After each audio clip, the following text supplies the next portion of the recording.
story to me." Japp crossed legs comfortably and began.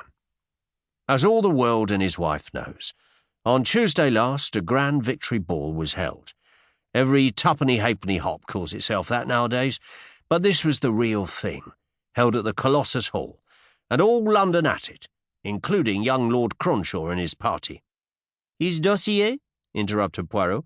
"I should say his bioscope. No, how do you call it? Biograph." Viscount Cronshaw was the 5th Viscount, 25 years of age, rich, unmarried, and very fond of the theatrical world. There were rumours of his being engaged to Miss Courtney of the Albany Theatre, who was known to her friends as Coco, and who was by all accounts a very fascinating young lady. "Good, continue." Lord Cronshaw's party consisted of 6 people. He himself, his uncle, the Honourable Eustace Beltane, a pretty American widow, Mrs. Mallaby, a young actor, Chris Davidson, his wife, and last but not least, Miss Coco Courtney. It was a fancy dress ball, as you know, and the Cronshaw party represented the old Italian comedy, whatever that may be. "The Commedia dell'arte," murmured Poirot. "I know." Anyway, the costumes were copied from a set of china figures forming part of Eustace Beltane's collection. Lord Cronshaw was Harlequin, Beltane was Punchinello, Mrs. Mallaby matched him as Pulcinella. The Davidsons were Pierrot and Pierrette, and Miss Courtney, of course, was Columbine. Now, quite early in the evening it was apparent that there was something wrong. Lord Cronshaw was moody and strange in his manner. When the party met together for supper in a small private room engaged by the host, everyone noticed that he and Miss Courtney were no longer on speaking terms. She'd obviously been crying and seemed on the verge of hysterics. The meal was an uncomfortable one, and as they all left the supper room, she turned to Chris Davidson and requested him audibly to take her home, as she was sick of the ball. The young actor hesitated, glancing at Lord Cronshaw, and finally drew them both back to the supper room. But all his efforts to secure a reconciliation were unavailing, and he accordingly got a taxi and escorted the now weeping Miss Courtney back to her flat. Although obviously very much upset, she did not confide in him, merely reiterating again and again that she would make old Cronch sorry for this.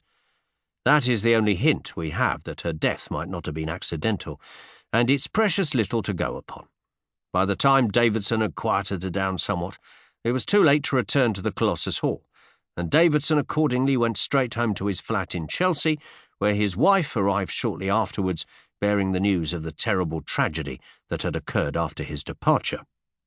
Lord Cronshaw, it seems, became more and more moody as the ball went on. He kept away from his party, and they hardly saw him during the rest of the evening.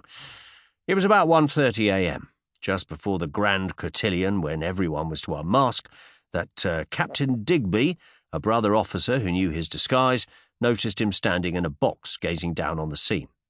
"Hello, Cronch," he called. "Come down and be sociable. What are you moping up there for like a boiled owl? Come along, there's a good old rag coming on now." "Right," responded Cronshaw. "Wait for me or I'll never find you in the crowd." He turned and left the box as he spoke. Captain Digby, who had Mrs. Davidson with him, waited. The minutes passed, but Lord Cronshaw did not appear. Finally, Digby grew impatient. "Does the fellow think we're going to wait all night for him?" he exclaimed. At that moment, Mrs. Mallaby joined them, and they explained the situation. "Say now," said the pretty widow vivaciously, "he's like a bear with a sore head tonight. Let's go right away and rout him out."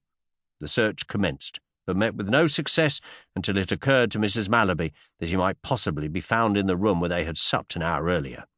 They made their way there. What a sight met their eyes! There was Harlequin sure enough, but stretched on the ground with a table knife in his heart. Japp stopped, and Poirot nodded and said with the relish of the specialist, "Une belle affaire." "And there was no clue as to the perpetrator of the deed? But how should there be?" "Well," continued the inspector, "you know the rest. The tragedy was a double one. Next day there were headlines in all the papers, and a brief statement to the effect that Miss Courtney, the popular actress, had been discovered dead in her bed, and that her death was due to an overdose of cocaine. Now, was it accident or suicide? Her maid, who was called upon to give evidence, admitted that Miss Courtney was a confirmed taker of the drug, and a verdict of accidental death was returned. Nevertheless, we can't leave the possibility of suicide out of account. Her death is particularly unfortunate.